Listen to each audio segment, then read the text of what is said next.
World Mission Report. Waiting for that day. Sukamaya got married at the tender age of 16 in Nepal, and from this relationship, little Shyam was born. But when he was 8 months old, the baby fell ill with diarrhea, and since there were no doctors in her village, she sought help from a shaman.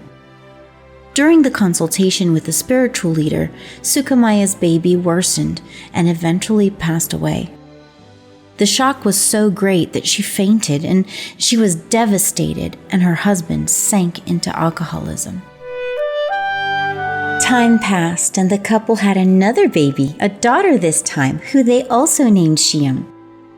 The daughter grew up, became an adult, got married, became pregnant with her first child, much to the joy of both grandparents.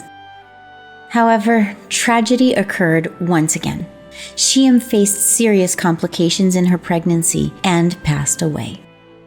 Sukamaya and her husband sank into despair and drunkenness, but during the funeral, a man read from John 3:16.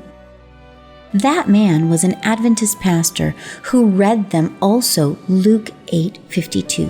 Do not weep, she's not dead, but sleeping.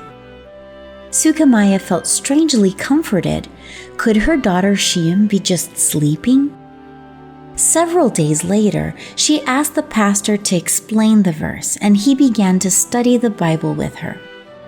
Sukamaya fell in love with Jesus and found out about his soon return and how he will resurrect her 2 children.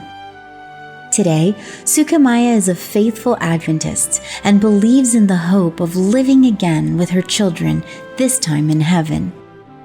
Unfortunately, her husband eventually died due to alcoholism and refused to accept the hope of Jesus' return.